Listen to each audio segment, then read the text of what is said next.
तो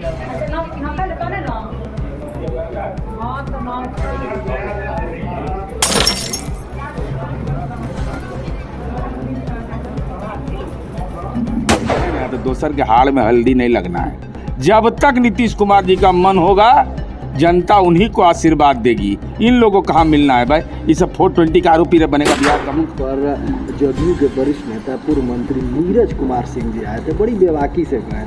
मौका था वीरनाथ जी के मूर्ति के स्थापना का। आप इनसे कितना जुड़े हैं, बड़ी मेहनत कर रहे हैं, देख रहे हैं। देखिए, आप लोगों को ये पता नहीं होगा कि यही हमारा जन्म धरती है, हम इसी गांव के रहने वाले हैं।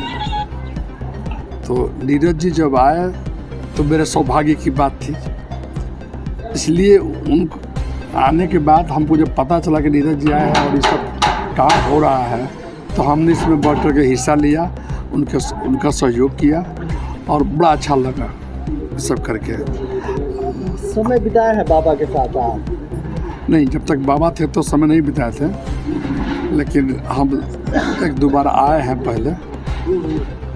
बाकी बाबा के बारे में विशेष हम नहीं जानते हैं। इधर हम 4-5 दिन से जब एक्टिव हुए हैं तो बहुत कुछ जानने को मौका मिला है। पैतृक गांव है, यहाँ इतने वरिष्ठ मंत्री आगे एक तरह से डेरा जमाए हुए हैं। हाँ। कैसा लग रहा है? बहुत अच्छा लग रहा है, तभी तो हम भी लगे हुए हैं। बहुत अच्छा लग रहा है और उनका बहुत बहुत हार्दिक स्वागत है और अभिनंदन है उनका, जो इतना इस गांव के बारे में सोच रहे हैं। यह धरती जो है बाबा हरिराम ब्रह्म की धरती है और यहाँ बाबा वीरनाथ का मूर्ति का स्थापना हुआ और मंत्री जी के माध्यम से, पूर्व मंत्री जी के माध्यम से ही हुआ। यह हम लोगों के लिए सौभाग्य की बात है और हमको लगता है कि बाबा भी जीवित थे, बहुत पहले आए थे तो हम उनसे ज़रूर मिले थे। उनका व्यवहार जो कहते थे वो होता था। उनको हमने मिलाया है और देखा भी।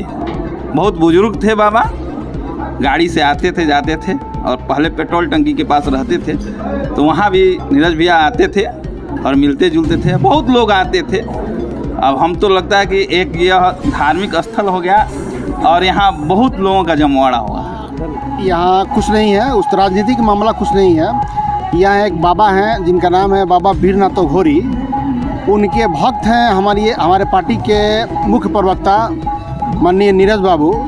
वो यहाँ आए हुए हैं 4-5 दिनों से और उनके आने की वजह से ज़िले के जितने भी नेता हैं, कार्यकर्ता हैं, सब उनसे मिलने के लिए और बाबा से आशीर्वाद लेने के लिए इस मठ पे आ रहे हैं। अच्छा, जीरादेई विधानसभा बड़ी चर्चा में है क्योंकि जीरादेई को लेकर बीजेपी के लोग भी दावा कर रहे हैं, जेडीयू के लोग भी दावा कर रहे हैं, लोजपा के लोग भी दावा कर रहे हैं, जबकि पिछली बार जेडीयू का ये सीट रहा। आपको क्या लगता है? देखिए, पारंपरिक सीट तो ये जेडीयू का ही है।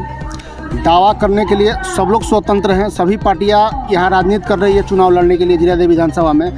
जिसको सीट जाए, जदयू को जाए, बीजेपी को जाए, लोजपा को जाए, हम को जाए या आरएलएम को जाए, जिस भी पार्टी को ये सीट जाएगा, जो भी कैंडिडेट होंगे, सारे पार्टी मिलके उनका समर्थन और सहयोग करेंगे। अच्छा, आप हम देख रहे हैं कि पूरा जीरादेई विधानसभा में घूम रहे हैं, समझ रहे हैं, लोगों को मिजाज को समझ रहे हैं। अच्छा, ये बताइए, पिछली बार जेडीयू को सीट दिया गया था लेकिन करारी हार हुई थी, वजह क्या रहा था? तो करारी हार नहीं हुई थी, हम लोग हार जरूर गए थे, लेकिन हमारे समर्थकों में आज भी वही उत्साह है जो पहले था, 2020 में था।